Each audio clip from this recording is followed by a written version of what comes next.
Hello, friends. You're watching The Night Watchman, where every day you'll hear a brand new horror story that will send chills down your spine. But to keep bringing you these terrifying tales, we need your love and support. So don't forget to like, comment, and subscribe. Now let's begin the story. I never imagined something as simple as a late-night Walmart run could change the way I breathe, think, sleep, even how I exist in the world. My name is Elias Romero, 28 years old, born and raised in the steel town edges of Hawthorne Ridge, Pennsylvania. Not a big city, not a small one. One of those in-between towns where shift workers stagger into diners at 3 a.m. and freight trains rattle past houses close enough to shake your plates. Life wasn't perfect, but it was ours. I worked at a machining plant on the south side. 12-hour shifts, rotating nights. My girlfriend Leah worked part-time at a library while finishing her degree in social work. Money stayed tight like a fist around our throats, but we managed. We lived in a half-renovated basement apartment with a leaky bathroom sink and a landlord who treated repairs like a myth. Still, we had our routines. Small rituals that kept us sane. Late-night Walmart trips were one of them. It started back when Leah moved in with me. We were broke, exhausted, and living off ramen. Walmart became our weird safe space. Empty aisles, weird music playlists, cold fluorescent lights that made everyone look half alive. We'd go at midnight instead of fighting crowds after work. And I loved those nights. Quiet, stupid, peaceful. But one night in late October, everything changed, and I still can't tell the story without my hands shaking. I remember the exact moment the night shifted. It started harmless. Like every other run, Leah shut off her laptop and rubbed her eyes. "Eli," she said, "we're out of everything. Milk, pasta, detergent, toilet paper. Literally everything." I groaned dramatically. "So, we starve? Embrace the minimal lifestyle?" She tossed a pillow at me. "Get your shoes, we're going." That was us. Tired jokes, lazy arguments, love threaded through everything we left at 11:32 p.m. My beat-up Ford Focus rattled like always. The drive to the Walmart Supercenter off Old Hanover Road took maybe 7 minutes. The huge blue sign glowed like a beacon in the dark. There were only a handful of cars scattered across the parking lot. Delivery trucks idled near the loading docks. A cold wind slipped under my jacket as we walked through the sliding doors. Inside, it was the usual late-night atmosphere. So quiet it felt like standing inside a giant refrigerator. The PA system hummed. A tired employee pushed a row of carts back into place. Someone was steam cleaning the floor near the front. Nothing unusual, nothing wrong. Not yet. We grabbed a cart and started through produce. Leah compared brands like she was training for a price-matching championship. I tossed frozen snacks into the cart when she wasn't looking. She smacked my shoulder every time she caught me. We were laughing, bickering lightly. Normal, perfectly normal, until we hit the cereal aisle. That's when I felt it. The shift, like an invisible hand gripping the back of my neck. A voice whispered behind me, "Don't turn around suddenly, there's a guy watching you." It was Leah. Her voice was wrong. Tight, low, trembling. I froze. "Watching us, how?" She nodded almost imperceptibly. "Tall guy, black ball cap, hoodie. He's 2 aisles back. I noticed him in produce." My stomach dropped. I turned casually, pretending to look at oatmeal. A man stood maybe 20 feet away, lean, pale, wearing a dark hoodie and ball cap pulled low. No cart, no basket, hands deep in pockets. And he was staring at me. Not glancing, not passing by. Staring. I whispered, "Maybe he's waiting for someone." Leah shook her head. "Then why has he been on every aisle we go to?" I swallowed hard. We pushed the cart faster, hopping aisles, switching directions, cutting through clearance to the back of the store. Every time we reappeared in a main aisle, there he was, standing still, watching, not even pretending to shop. Leah's voice cracked. "Eli, I don't like this, something's wrong." My chest tightened, but I forced a smile. "We'll check out and leave. Nothing's gonna happen." But I didn't believe my own words. We headed toward self-checkout. My heart thudded in my ears. The store was too quiet, too empty, too slow. Every sound felt sharp.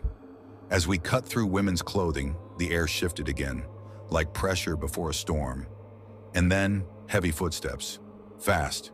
Close. Before I could react, the man lunged from behind a rack of sweaters and slammed me to the floor so hard my teeth rattled. The back of my skull cracked against tile. White flashed across my vision. "Hey, get off him!" Leah screamed.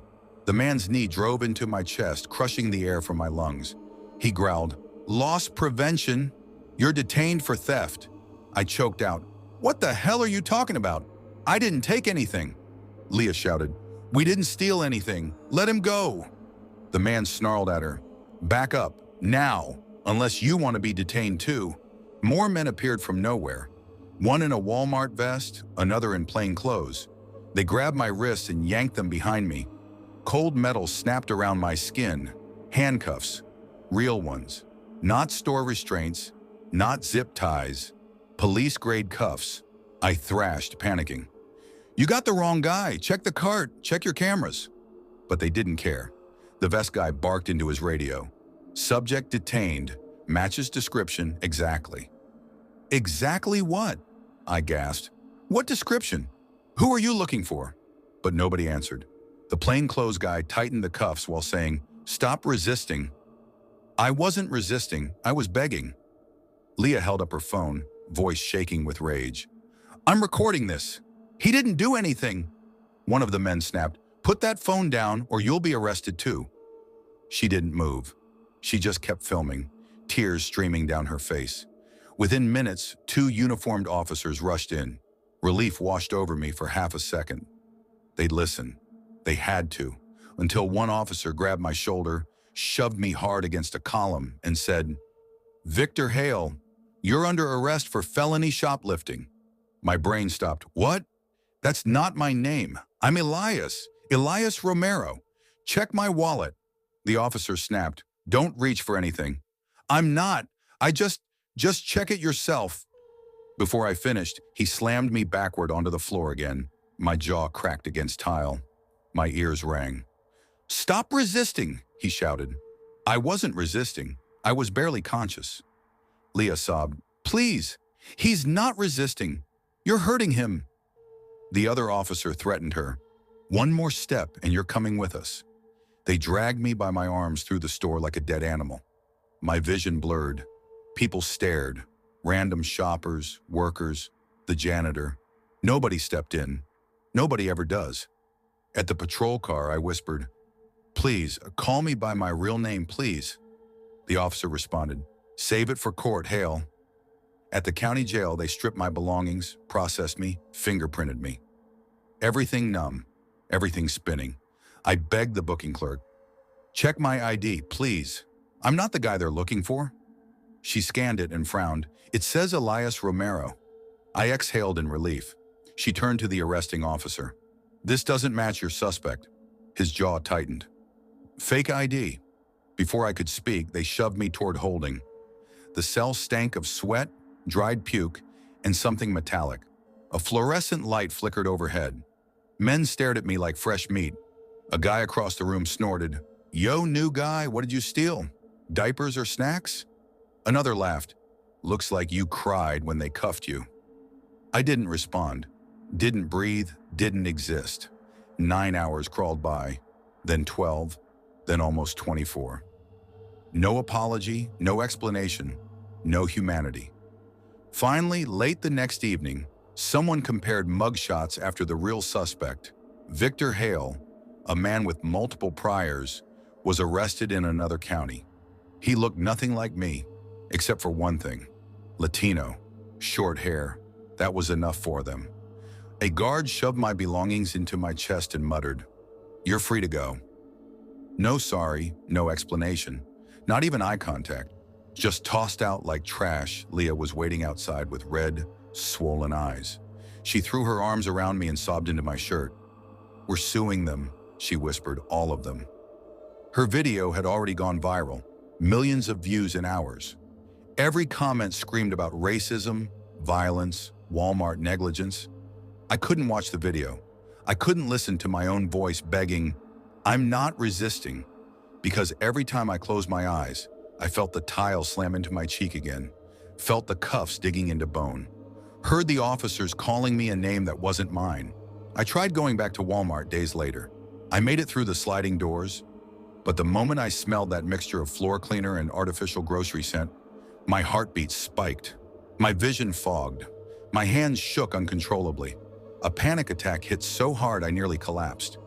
Leah had to guide me back to the car. I haven't been able to step inside any Walmart since. People think horror is ghosts, shadows, monsters. But the real horror? Being powerless in the hands of people who decide you're guilty the moment they look at your skin. Being slammed on the ground and told you're resisting when you're barely conscious. Being mistaken for someone else and nearly dying for it. Being treated like less than human. I'm still fighting the lawsuit against Walmart, against the loss prevention team, against county police. It's nowhere near over, but the deepest wound isn't physical. It's not legal. It's the simple fact that I now scan every aisle in every store, every parking lot, every stranger's face, wondering who sees me and decides I'm the wrong guy again, wondering if next time I won't get to walk away, wondering if one ordinary night might be my last. Story 2, I never thought a job could change the way I looked at people, or the way I looked at myself. But then again, I never planned on working loss prevention. Hell, when I graduated high school, I barely planned on anything. College wasn't in the cards, money was tight, my dad was between jobs, and my mom worked double shifts at the diner off Old Pine Road. So I did what every other young guy in Red Ridge did when life didn't give you many choices. I applied at the Walmart Supercenter off Highway 52. 2 years stocking shelves on overnights taught me a lot, mostly that I could function on caffeine and 3 hours of sleep. The shift was lonely but peaceful. I liked it. No customers screaming, no traffic, no chaos. Just me, pallets of merchandise, and the constant hum of fluorescent lights. Simple, predictable, safe. But life doesn't like simple. Not for long. It was the new store manager, Mark Hanford, a tall guy with a jaw that looked carved from concrete, who changed everything. He was ex-law enforcement, though he never said what kind. He just had that stare, sharp, measuring, like he was reading the truth behind your eyes. One night around 3 a.m., he approached me while I was breaking down a pallet of laundry detergent. "Ethan," he said, "got a minute?" I wiped my hands on my pants. Sure, everything okay?" He looked around like he was checking for eavesdroppers. "You ever think about moving off overnights? Into something higher responsibility?" I laughed. "Me? I barely talk to people." "That's exactly why," he said. "You blend in. You watch. You don't get rattled. We're trying to rebuild our loss prevention team, and you're the only one I trust to not screw it up." I blinked. "Loss prevention? Like security?" He nodded. "Undercover. Jeans, hoodie, basket. Keep an eye out. Stop theft before it happens." "I don't know the first thing about catching thieves." "You know how to observe," he said. "I've seen it." "You don't think I notice who's paying attention? You've got instincts." Instincts. That word stuck with me. No one had ever said I had anything special, and he offered more pay, more hours, a regular schedule. So I said yes. I should have said no. 3 weeks later, I was walking the sales floor in regular clothes, pushing an empty cart to blend in, pretending I was just another guy shopping at 6 p.m. on a Tuesday. Watching customers felt weirder than I expected. You're supposed to hang back, observe, track patterns. You start noticing how people move, what they touch, how their eyes shift. You learn the difference between nervous and guilty, between shy and hiding something.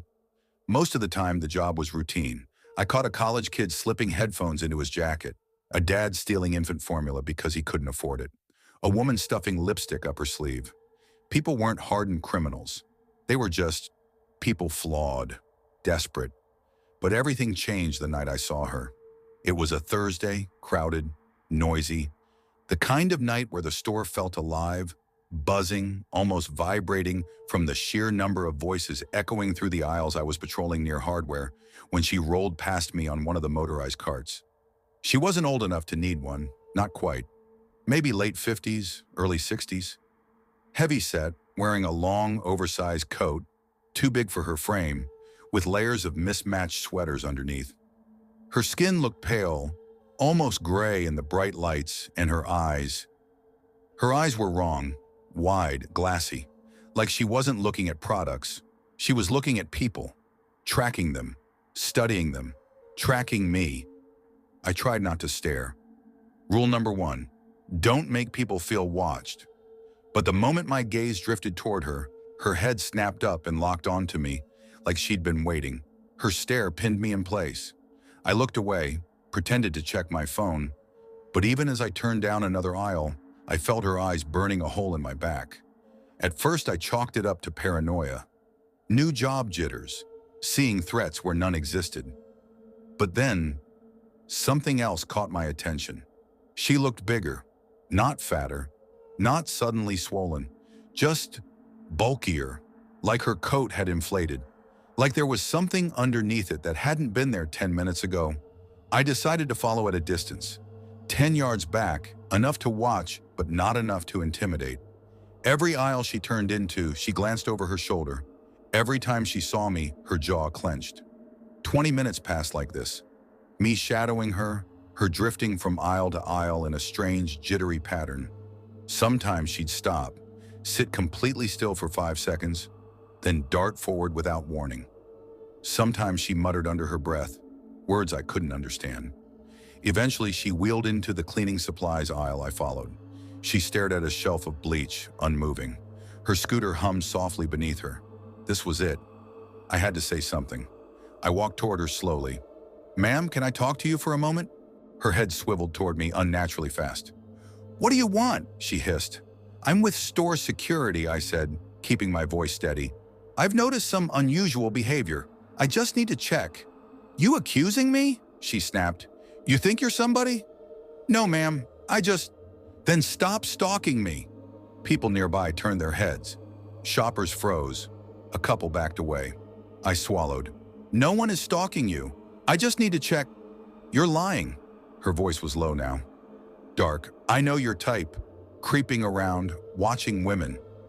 "That's not..." "And you keep showing up where I am," she spat. "It's a store," I said calmly. "We only have so many aisles." Her eyes narrowed. "Get away from me." I should have stepped back. Should have called Mark. Should have let the police handle it. But then I saw it. Under her coat, a rectangular bulge. Sharp corners, sticking out near her midsection. That wasn't there before. I took a breath. "Ma'am, that looks like..." "It's my body," she screeched at the top of her lungs. "You pervert!" Shoppers froze. A man pulled out his phone and started recording great. Before I could get another word out, she gunned the scooter forward and slammed into me. Hard. The impact knocked me sideways into the end cap display. My shoulder crashed into boxes of paper towels. "Back off," she shrieked. "Don't touch me." Pain shot down my arm as I stumbled upright. I reached for the scooter's kill switch. She lunged off the scooter before I even touched it. Launched herself. I wasn't prepared for how fast she moved, or how heavy she felt when she slammed into me. Her fingers clawed at my face, nails digging into my cheeks. "Get off!" I shouted, stumbling backward. She pressed her full weight on top of me, crushing my chest.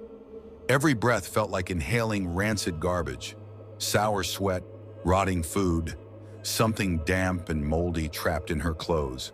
Her breath was hot on my face. "You're nothing," she hissed. "Nothing!" I pushed with all my strength, rolling her off. She fell to the floor with a grunt, but immediately started crawling, fast toward the scooter. Not normal crawling, more like dragging herself, elbows jerking, legs twitching behind her as though she didn't know how to use them. "Ma'am, stop!" I yelled, scrambling forward. I grabbed her arm, not tightly, just to keep her from crawling away. But the moment my fingers touched her sweater, she let out a scream that barely sounded human. Mark came running. 2 assistant managers followed. Within a minute, police officers rushed in. They pulled her to her feet, cuffed her, and began searching her. One officer lifted her coat. "Ma'am, what's this?" They pulled out an electric pencil sharpener, 2 packs of razor blades, a bleach tablet container, a boxed mini heater, and a kitchen knife. Small items but strategic, easy to conceal, easy to steal. Her name was Elaine Mercer, 63, local, multiple trespassing and theft charges, banned from the store years ago. But what got to me wasn't the theft. It was the moment they dragged her past me.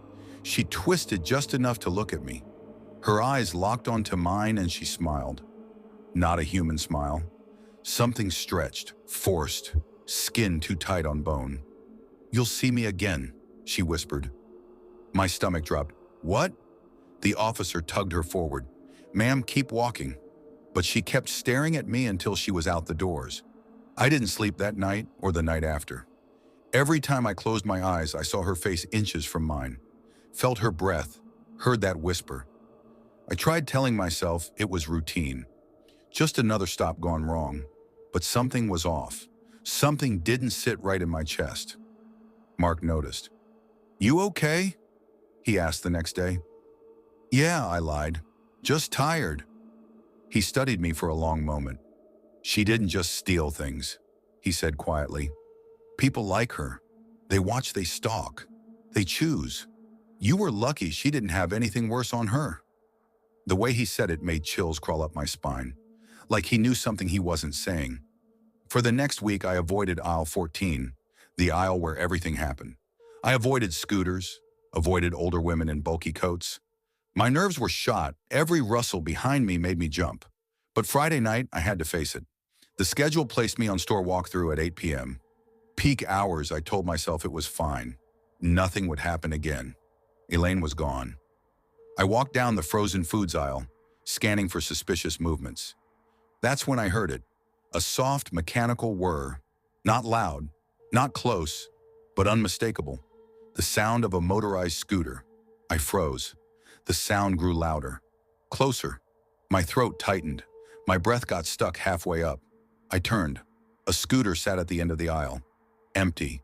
Just sitting there, facing me. No rider, no customers nearby. No reason for it to be on. It whirred softly like an engine idling. A cold sweat trickled down my spine. I stepped forward slowly. "Hello? Anyone using this?" Silence. The scooter suddenly jerked forward 2 inches. On its own, I stumbled back. My radio crackled. "Ethan, you good? You're supposed to be in Home Goods." I swallowed. Yeah, on my way." I turned and walked away fast, faster than I needed to. My heartbeat thudded in my ears. But before I reached the end of the aisle, a whisper floated behind me, soft, gravelly, familiar. "I told you." I spun around. The scooter was empty, but its handlebar was turned, pointing directly at me. I asked for a transfer that night, back to stocking, back to the quiet, back to the empty aisles where nothing watched me except the silence. Loss prevention wasn't for me, not anymore. And every night I walk past aisle 14 toward the break room, I look straight ahead. I don't turn my head. I don't look at the scooters. Because sometimes, not always, not every shift, just sometimes, I hear that soft mechanical hum behind me, following, waiting, watching, just like she did. And sometimes when the store gets too quiet, I swear I hear her whisper again right behind me, breathing in my ear. "I'm still here." Story 3. I never imagined that a single decision, the one I made 2 years ago, would become the weight I now carry every second of every day. I came to the United States with the same hope millions carry across oceans. A belief that sacrifice leads to a better future. If someone had told me back then that this land would take more from me than it ever gave, I would have never believed them. But I believe it now. My name is Meera Patel, and this story begins long before the night my daughter died inside a Walmart in Ridgewood, Pennsylvania. It begins in a cramped third-floor apartment in Ahmedabad, where the 4 of us, me, my husband Arvin, our daughter Lena, and our youngest Dev, shared dreams so big they barely fit between the peeling walls. Lena, she was always the one who held her dreams like fragile things, cupping them, protecting them, determined not to drop them no matter how heavy they became. She was 17, quiet but brilliant, the kind of girl who stayed up late with textbooks spread across the bed, a pencil tucked behind her ear, and her hair tied in that messy bun she never bothered to fix. "Mom," she used to say, "I don't want life to just happen to me. I want to shape it." And I would smile because I believed she could. India was home, messy, loud, beautiful, but opportunity was scarce. When Lena got accepted into a community college program in the US, we treated it like a divine sign. She would study first. I would accompany her, work, support her. Once we were settled, Arvin and Dev would join us. That was the plan. A plan I now replay over and over, wondering which part damned us. The first shock of America wasn't the cold air at JFK Airport, it was the silence. No honking cars, no street vendors shouting, no neighbors arguing, just wide empty spaces and unfamiliarity stretching in every direction. We lived in a small, rented basement room in Ridgewood. One bed, one window, one faulty heater. But Lena didn't complain, not once. She walked to the bus stop with her thin jacket pulled tightly around her and said, "We'll get through it, Mom. Everything's temporary." Sometimes I think she knew even then that time was running out. Money disappeared faster here. Rent, groceries, bus passes, college fees. Even breathing felt expensive. We couldn't wait. We needed work. And the only place that would take us both, no experience, no references, no questions, was Walmart Supercenter number 842A building, so large it looked like its own country. If only I had realized then that we were walking into the mouth of something hungry. Walmart wasn't hell on the first day. Hell takes time. It starts with discomfort, grows into dread, and settles into your bones until you forget life was ever anything else. They gave me customer service desk, returns, complaints, exchanges, fraud checks, no training, just a blue vest and a thin smile. They shoved Lena into bakery, industrial ovens, morning rushes, trays of bread bigger than her body. "Don't worry," she whispered to me that first morning, adjusting her name badge. "It'll get easier once we learn the system." It never did. Our shifts were long, too long. 40 hours became 50, 50 became 60. Overtime was like a ghost. Everyone talked about it, but it never showed up on our paychecks. The managers weren't cruel at first, they were just indifferent. Indifference is colder than cruelty. But the customers? Americans always seem so polite in movies. In real life, some of them were storms wearing human faces. They yelled, threw items, hurled insults, thick with spite. One afternoon, a woman tossed a broken blender at me and snarled, "Do you even speak English, or am I wasting my time?" I blinked hard to keep tears from falling. Before I could answer, I felt a gentle hand on my arm. "Lena." "Mom," she whispered, "I'll handle it." "No, Beta, go back to bakery." But she shook her head, stepped between me and the screaming customer, and said with a voice trembling but steady, "Please lower your tone. She's helping you." The customer demanded a manager. Lena got written up for interference. She laughed it off later. "It's okay, Mom. I'm used to it. People like that are everywhere." But that night I heard her cry quietly under her blanket, so I wouldn't notice. That sound never leaves me. It was January 14th, a Thursday.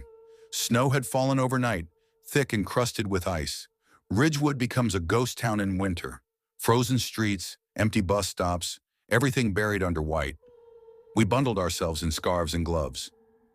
Lena was exhausted, her eyes ringed with purple shadows, but she tried to smile. "Mom," she murmured as we walked toward the bus stop, "do you ever feel like this place is slowly swallowing us?" I squeezed her gloved hand. "We will survive this, Lena. It is just a phase. One day we will stand on our own again." She gave me a tired smile. "For you, Mom, I'll keep going for you." If I had known then it would be the last real smile she ever gave, I would have memorized every second of it. She clocked in at 8 a.m. for bakery. I clocked in at 8:30 for customer service.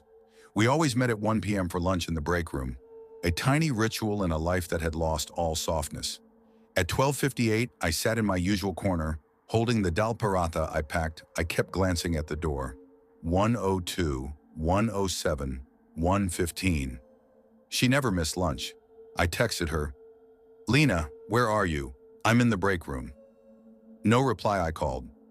Voicemail. My stomach clenched. Something was wrong.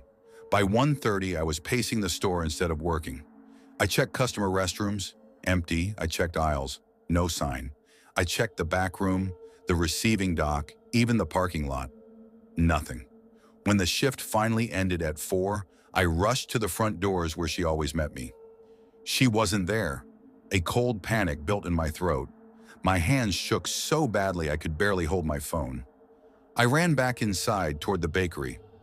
A group of employees stood near the kitchen door, boys and girls barely older than Lena. They went silent when they saw me. I recognized cruelty the way an animal recognizes predators. I pushed toward them. Where is my daughter? She works here. Lena. Where is she? A tall boy smirked. Maybe she went home early. A girl giggled under her breath. Yeah, maybe she got tired of this place. My breath hitched. Tell me, where is she? Their silence was an answer I didn't want. That was the moment I called 911. 2 officers arrived. A woman with sharp eyes and a tall man with a heavy flashlight. They listened to me. They believed me. That alone was enough to break me. Manager Dan, a man with a permanent frown, walked up with hands held out as if calming a wild animal. There's no emergency here, he insisted. Let's not disrupt business. Officer Taylor ignored him. Show us the bakery area. We walked through swinging doors into the heat of the bakery. The air smelled like burnt sugar and something else. Something wrong. Lena had been here. I could feel it. A mother knows. Where are the ovens located?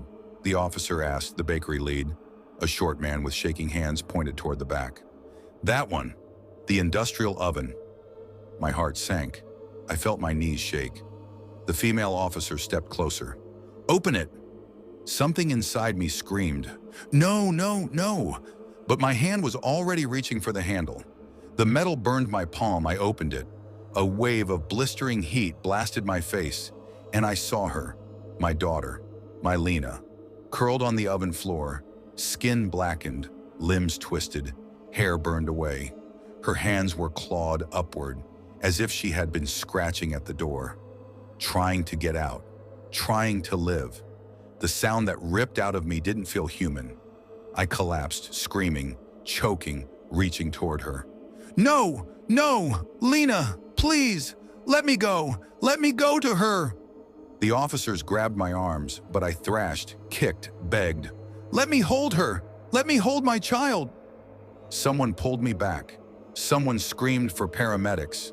Someone shouted to notify corporate. Voices blurred into a roar, but nothing reached me. My world had ended inside an oven. Investigators confirmed what I already knew. The industrial oven cannot be closed from the inside.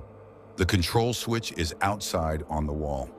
The temperature had been set to 475 degrees Fahrenheit for nearly 4 hours. This was not an accident, it was deliberate. Every bakery worker was questioned, every manager too.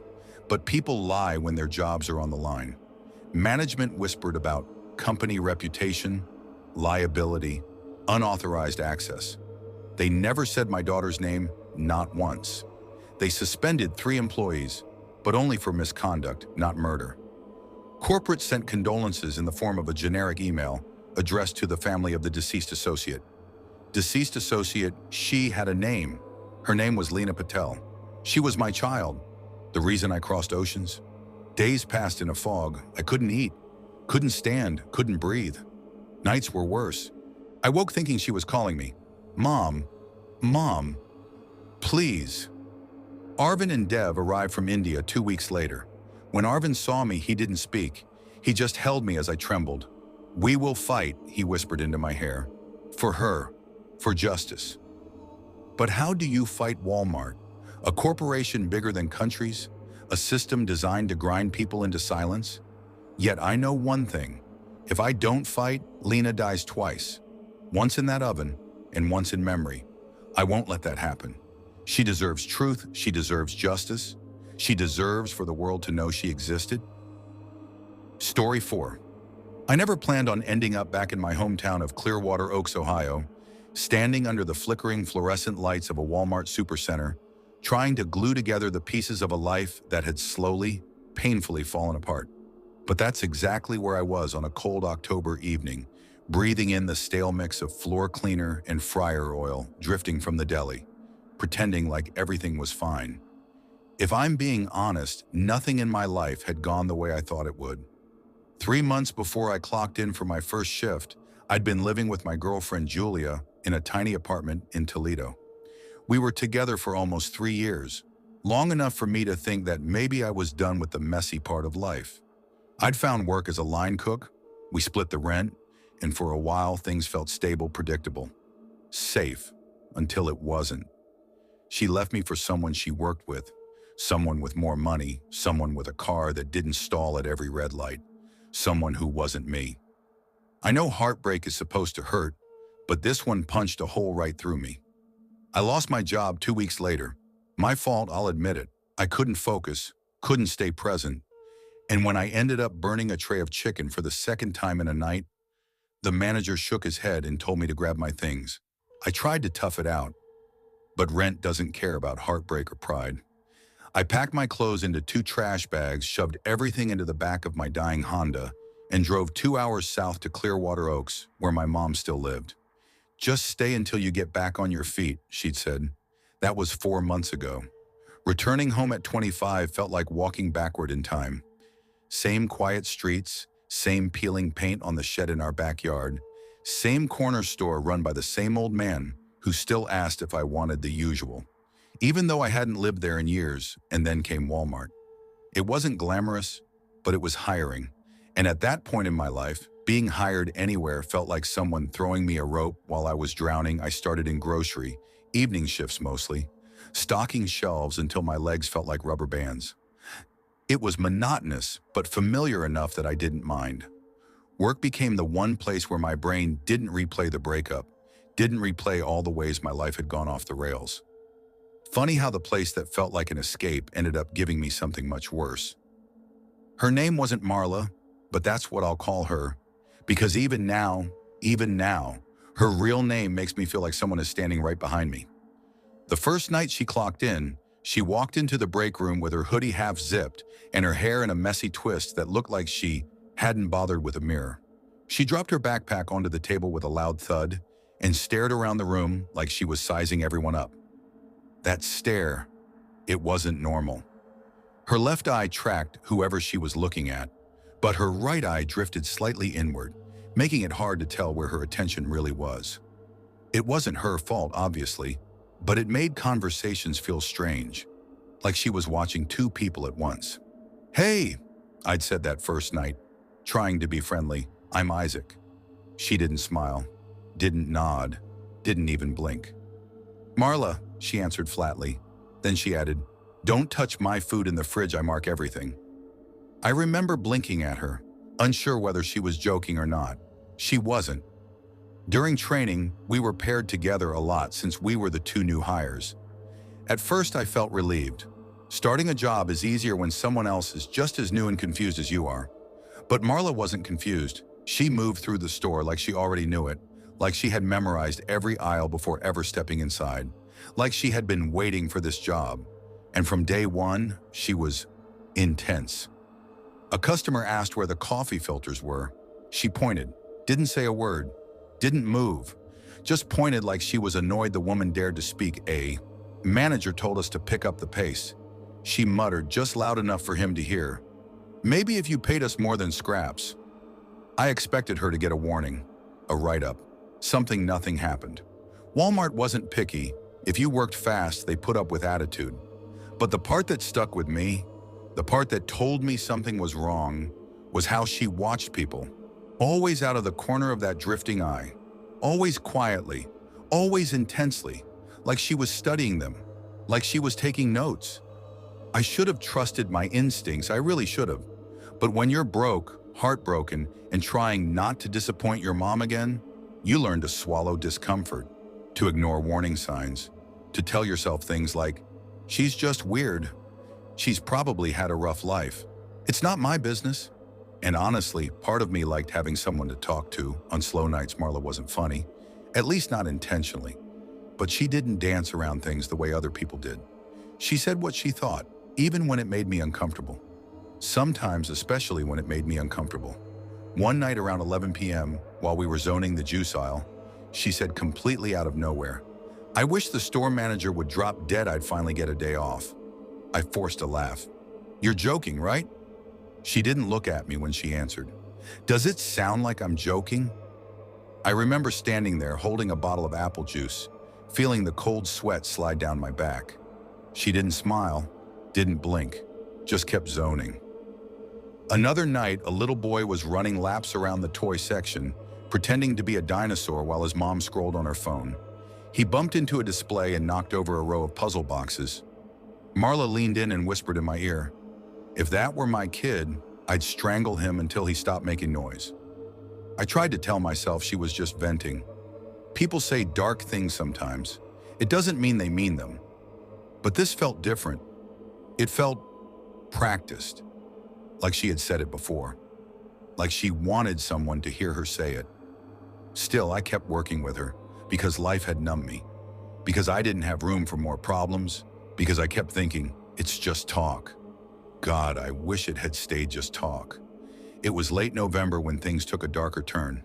I was in the break room, half asleep at one of the scratched-up plastic tables, venting quietly to another coworker named Dana. "I don't know," I muttered. "There's something about Marla. She just freaks me out sometimes." Dana nodded sympathetically. "Yeah, she's different. But hey, at least she works fast." I couldn't realize that Marla was standing behind me. Her scream ripped through the break room so violently I jumped out of my seat. She slammed her hand down on the table, sending my water bottle rolling. "You think you can talk about me behind my back? You pathetic little nobody." I froze. Her eyes, both of them, locked onto me. The drifting one didn't drift. "If I ever hear you say my name again," she hissed, "you won't just lose this job, you'll lose something that doesn't grow back." The room went dead silent. Even the vending machine seemed to stop humming. I managed to choke out, "Marla, calm down, I didn't—" "Shut your mouth!" She lunged toward me, and two supervisors rushed in to pull her away. She kicked one of them in the shin hard enough that he yelped. We were both suspended, her for threatening me for initiating conflict. When she came back a week later, she had bandages wrapped around both wrists. Everyone whispered, no one asked. And when I awkwardly approached her near the freezers and said, "Hey, I'm sorry things got so messy," she looked through me and said, "You're just like the rest of them." From that day, she barely spoke to me, but she watched me, always watched me, even when her head was turned. It was a Tuesday in February, one of those bitter, empty nights where the store feels too quiet, where even the refrigerators seemed louder than the customers I was stocking cereal. The aisle smelled faintly of cardboard and sugar. And then I heard shouting, Marla's voice. At first, I thought she was arguing with a coworker, but then I heard an older woman yelling back, her voice shaky but furious. I left the Cheerios box on the shelf and ran. When I turned the corner, my stomach dropped. Marla was inches away from a woman who had to be at least 70. The elderly woman was trembling, clutching her purse like a shield. Old woman, "You don't talk to people like that, young lady." Marla, "Shut your rotten mouth before I rip your dentures out and staple them to your stupid face." "Marla," I shouted, "what the hell is wrong with you?" She turned toward me slowly, neck stiff, eyes wild. Both eyes locked on me. "You shouldn't have shown up today." The elderly woman gasped, "You're insane." Marla, screaming, "You're dead! You dried up corpse! You're first on the list!" I grabbed her arm, something I regretted instantly, and pulled her backward. She jerked, kicked at my leg, and clawed at my sleeve. "Let go of me! I'm not done with her!" I dragged her into the back hallway near the stockroom. My heart was pounding so hard it felt like it was shaking my ribs. "Marla," I said, voice cracking, "what list?" She stopped struggling. Her chest rose and fell rapidly. She stared at me, really stared at me, like she was deciding whether to tell me a secret. Then, in a calm voice so chilling it made my skin prickle, "My list of the people I'm going to kill." The world stopped. The air, the lights, the thrum of the refrigerators. Everything just stopped. "You're joking," I whispered. Do I look like I'm joking? I shook my head slowly. Marla, why would you even? She cut me off with a sharp, eerie smile. I've been dreaming about it for months. Coming in here, walking down these aisles, watching them drop like discarded toys. I felt sick. What's the best part? I forced myself to ask. Her smile widened. Tomorrow's my day off. I swallowed. Hard. Then, maybe I'll call in sick tomorrow. She leaned in, too close, and whispered, Smart. Just don't snitch. You wouldn't want me to add another name to the list. I drove home like a hunted animal. Every headlight behind me felt like her. Every shadow near the road felt like her. Every time my phone buzzed, I nearly swerved. I didn't sleep. I sat on the edge of my bed until dawn, replaying her words over and over and over. The list. Tomorrow's my day off. You're first. I didn't go to management. I didn't call corporate. I drove straight to the police station. I didn't care if they thought I was overreacting. I didn't care if she found out. This wasn't teenage drama. This was a threat, a real one, a terrifying one. They arrested her at her apartment the next morning. She didn't resist, just stared at the officers with a blank expression like she had expected them. She's been in county jail ever since, facing charges for terroristic threats. It didn't make national news, but around Clearwater Oaks, everyone knows a Walmart employee with a kill list of 43 coworkers, a planned date, a detailed notebook, and my name at the top. It's been weeks. People keep telling me I should feel relieved, that I should be happy she was caught, that everything is over. But it doesn't feel over. Even now, when I'm stocking shelves, when I'm sweeping the aisles after closing, when the store gets too quiet, I hear her voice. You're first. I catch myself glancing at every corner, every door, every shadow behind the freezers. Because someday she'll get out. Maybe in a year, maybe in 20. But she'll get out. And if she remembers, then one day I might look up from the cereal aisle and see her standing there again, both eyes locked on me, smiling, waiting. And the part that haunts me the most, she wouldn't need a list anymore. She'd only need one name, mine. Story 5. I never imagined my life would change because of something as ordinary as grocery shopping. But sometimes the most terrifying nights hide inside the most normal places. And for me, it all began inside the Walmart on South Henderson Road in Bend, Oregon. The kind of place you walk into 1,000 times without thinking and walk out of only once with a memory you'll never escape. Back then, I was still getting used to the idea of living on my own.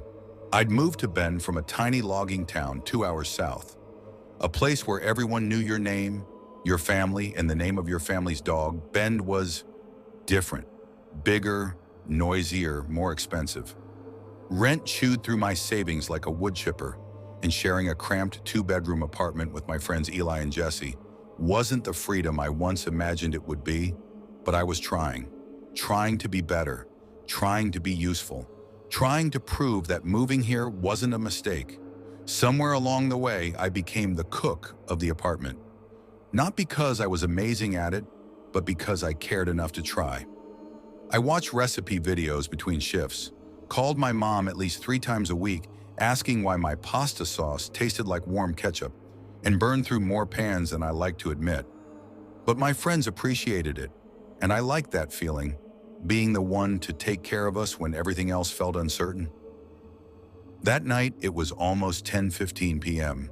We were all slumped on the couch after a long week. Me coming home from a warehouse shift, Jesse from bartending, and Eli from his landscaping job. The TV was playing some survival show, the kind where contestants pretend to be starving, while cameramen stand nearby with granola bars. Eli stretched, groaning. Man, I'm starving. You guys hungry? Jesse raised his hand weakly. If someone doesn't bring me food soon, I swear I'm gonna chew the arm off this couch.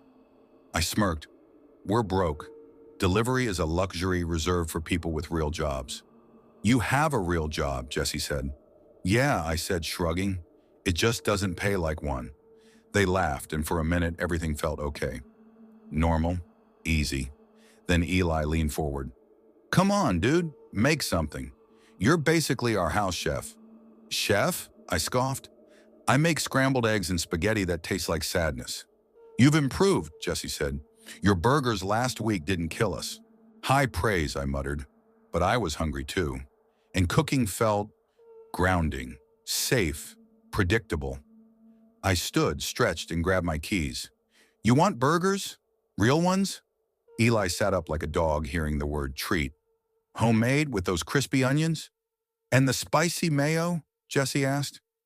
I smirked. Yeah, I'll grab buns, beef, fries. Should be like $15. Eli whistled softly. You're a king among men. I'm an idiot who shops at 10:30 p.m., I countered. Walmart closes in 30.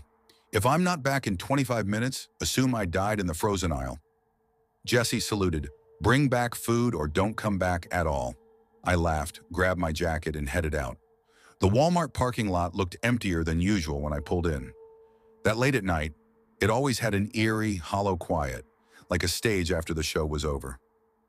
Fluorescent lights buzzed like dying insects overhead.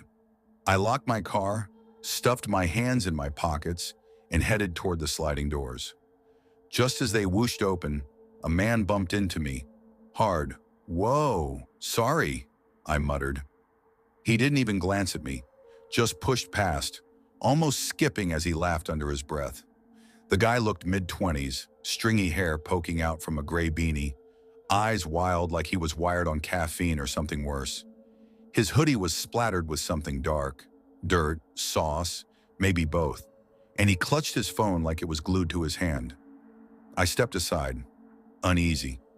People are weird, I told myself. It's late. Don't think about it. Inside, the store was nearly silent. A worker was stacking cereal boxes in aisle 5, looking like she'd been awake for 3 days straight. A janitor pushed a floor machine slowly up the main walkway. I grabbed a basket and headed for produce. As I turned the corner, I froze. The guy who bumped me was there again, holding his phone in selfie mode, giggling as he filmed the apples. Yo, check this out, he whispered to his phone, zooming in on a pile of red apples like they were a crime scene. He snorted, shaking his head, then turned suddenly. Too suddenly. Our eyes met. He stared at me, wide-eyed, unblinking, too long. I looked away, pretending to grab lettuce. He didn't move. I told myself not to be paranoid. He was probably just another late-night nuisance, making stupid videos for TikTok. But his presence felt wrong, like a shadow that didn't match the light. I moved to the tomatoes, trying to ignore him. How much do you think he'd freak out if I touched them all? The man muttered to his phone. I kept my eyes down.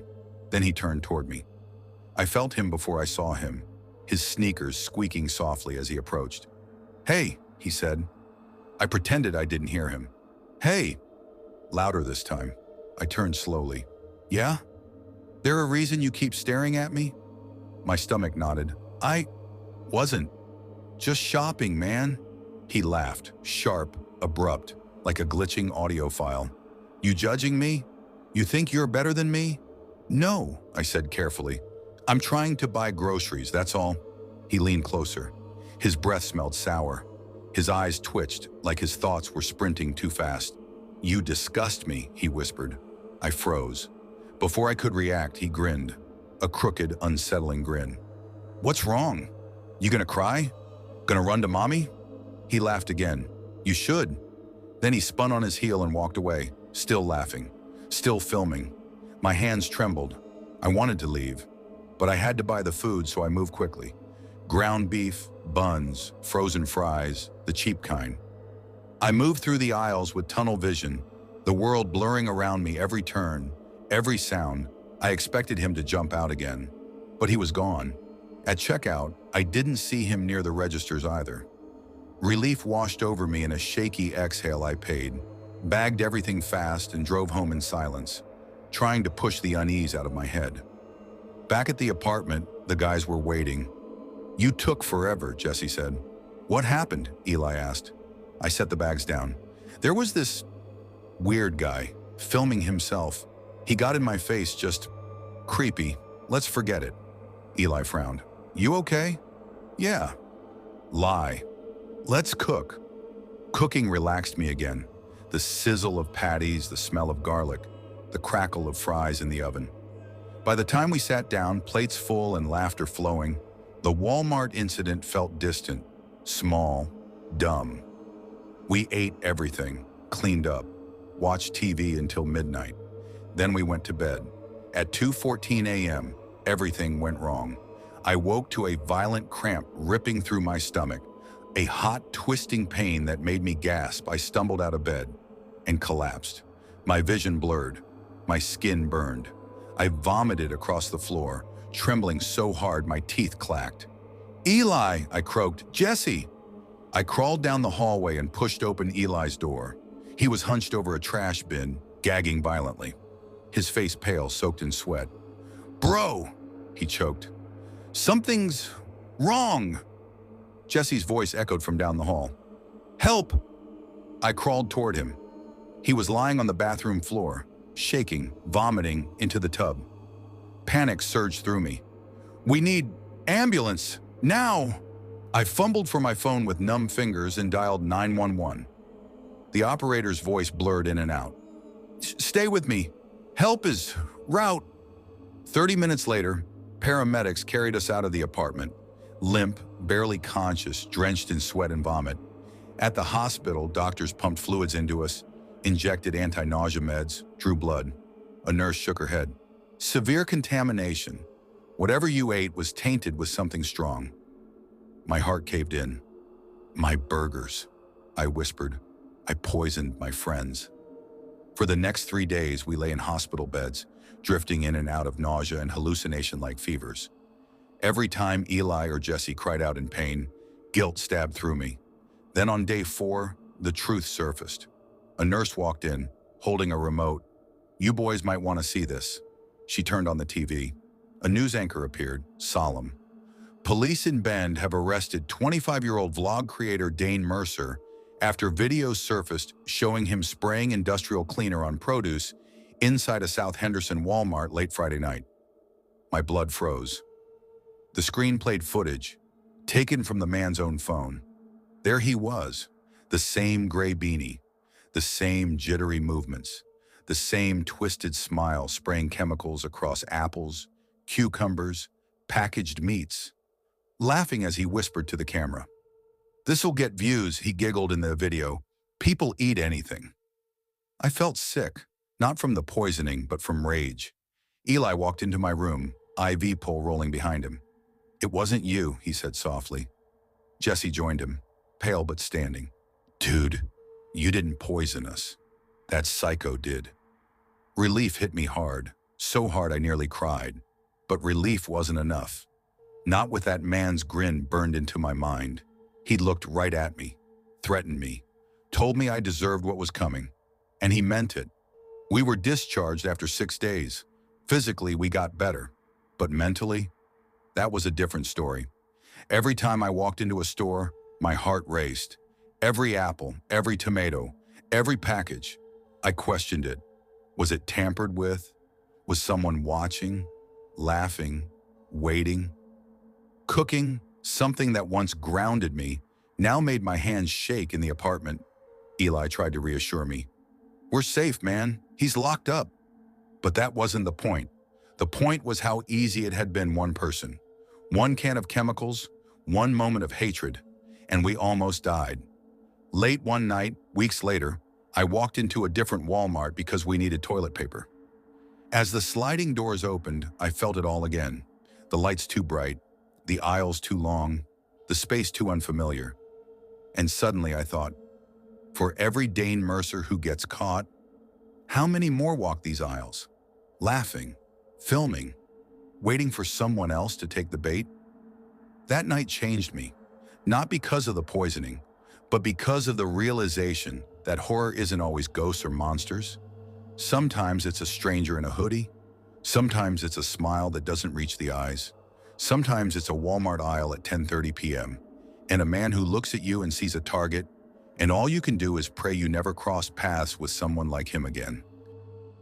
Story 6, I never thought my life would narrow down to long aisles, humming fluorescent lights, and the stale smell of floor cleaner. If you'd asked me 3 years ago where I'd be by now, I would have told you something like on the road, building cabins up north, or maybe even running my own small renovation company. That was the plan.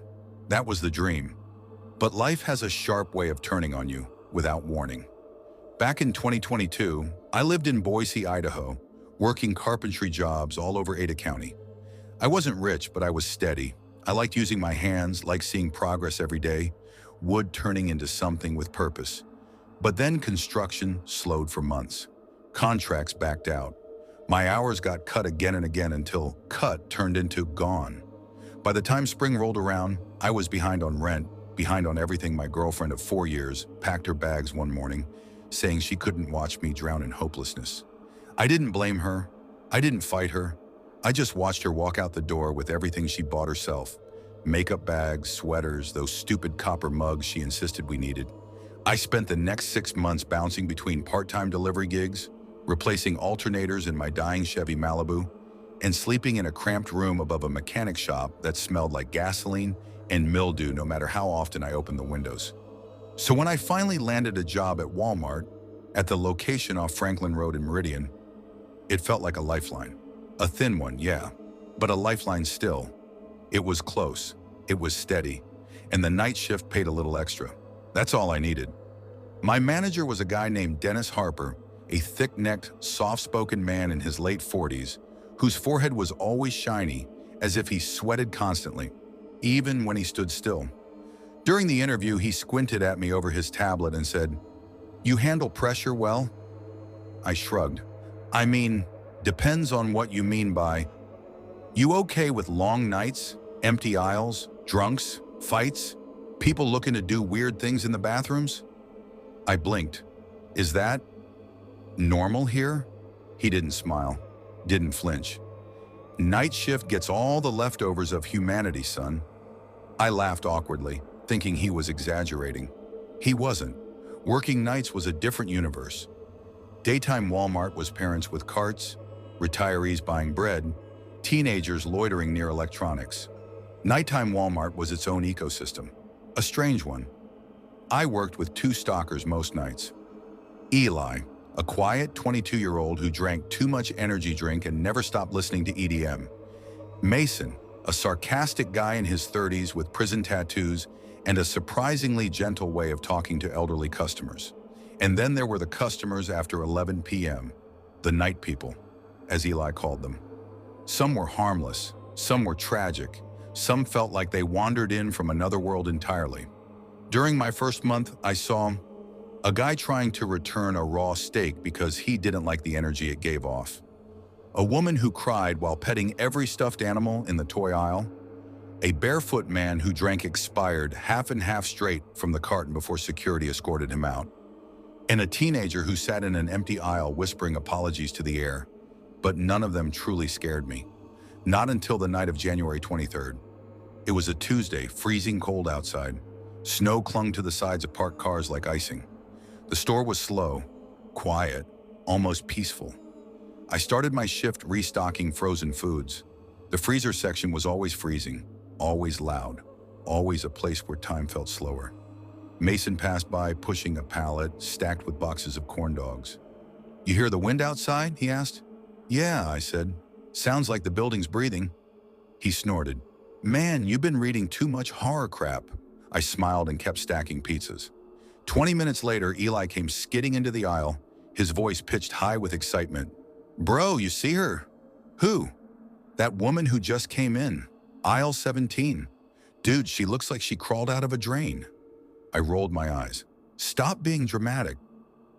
"I'm not," he insisted. "She's talking to herself." He left before I could tease him, but something about the tone in his voice stuck with me. Eli joked a lot, but he didn't lie. Curiosity pulled me down the aisle. That's when I saw her. She pushed a metal cart overflowing with stuff. Laundry detergent, canned soup, a pack of socks, cleaning supplies, 2 loaves of bread, an unboxed cutting board, a DVD, even a small potted plant. Nothing made sense together. No pattern. She wore a heavy parka even though the store was warm, the fur lining stained yellow. Her hair hung in wet strands down her neck, stringy and dark. Her steps were uneven, her feet dragging. And her muttering, God, her muttering was the worst part. It wasn't words, not really. It was like she was rehearsing a conversation with someone who wasn't there. Fast, frantic, broken. I stepped aside as she passed. She didn't look at me at first, then she stopped. Her head jerked toward me in a sharp, unnatural jolt. Her eyes, they weren't just bloodshot, they were wrong. Too wide, unblinking. Like she forgot how blinking worked. And she smiled. A slow, crooked smile. Too many teeth showing. The kind of smile you give someone when you know something they don't. A chill ran through me. But I forced myself to nod politely, then returned to my pallet. People with issues came through every night.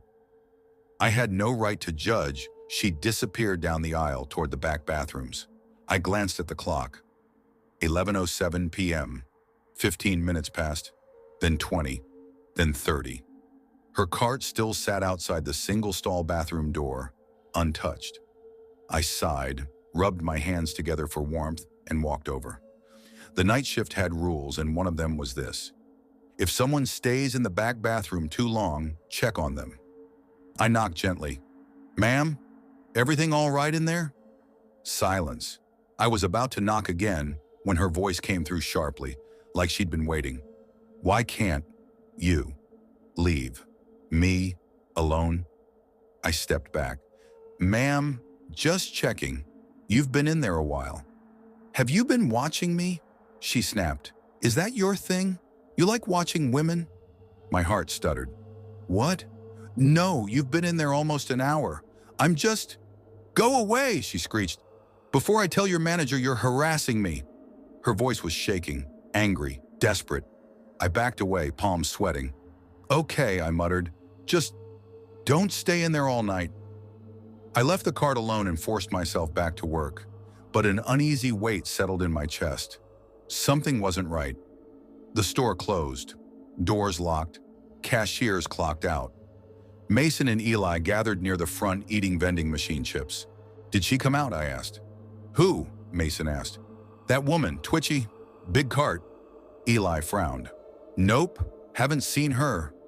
I felt the hairs stand up on my arms. That meant she was still inside and not in the bathroom. Dennis walked over when I told him. At first he shrugged it off, but when he saw the cart still there, with the bathroom empty, his face hardened. Everyone spread out, he said. She didn't leave, so she's here somewhere. We split up. I headed toward the back corner of the store. The clearance aisles, they were always dimmer than the rest, as if the lights above them were dying and too tired to be replaced. I turned the corner and froze.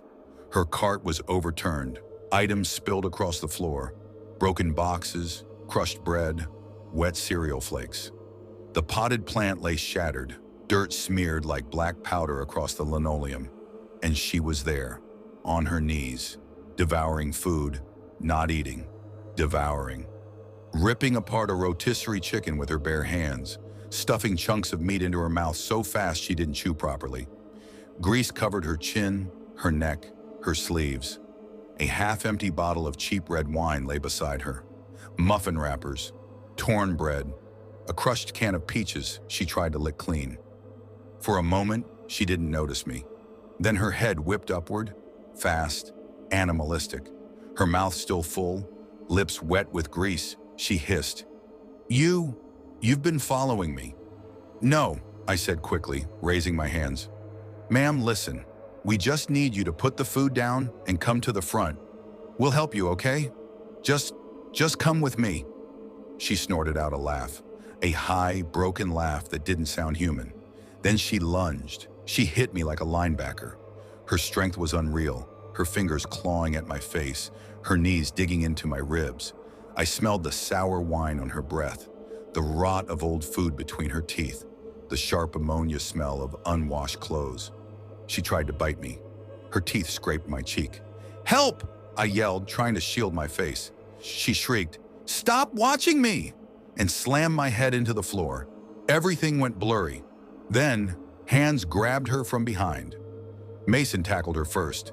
Dennis followed, pinning her arms back. She fought like a wild animal, kicking, spitting, thrashing. Eli came running, but he froze when he saw her strength. What the hell? "Call the cops!" Dennis shouted. It took 3 grown men to hold her down. By the time police arrived, she was still screaming, still trying to bite whoever got close. They cuffed her, dragged her out, and found 3 used syringes deep in her coat pocket. One of the officers pulled me aside. "She's high out of her mind," he said. "Meth or some mix. Explains the strength.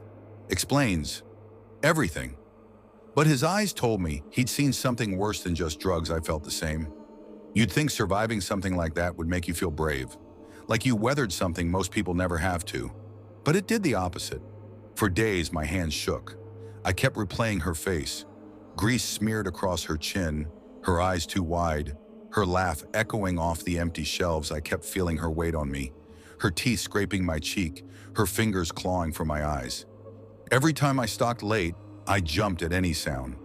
Every mutter from down an aisle made my pulse spike. Every shadow felt like it held someone crouching, waiting. I still work nights at Walmart. Bills don't disappear just because you're scared. But the store feels different now. The aisles feel too long, the corners too dark. The silence after midnight feels heavy, like the building is holding its breath. And every time a customer wanders in, already talking to themselves, muttering or shaking or pacing, my body tenses. Because now I know what can happen when someone crosses a line between lost and gone. Now I know what crawls inside the walls of a Walmart after midnight. It's not ghosts, it's not demons, it's people. People broken in ways you can't see until they're inches from your face, smiling with teeth that want to tear into you. And the truth is, most nights it doesn't feel like I'm stocking shelves anymore. It feels like I'm guarding the store from whatever crawls out when the sun goes down.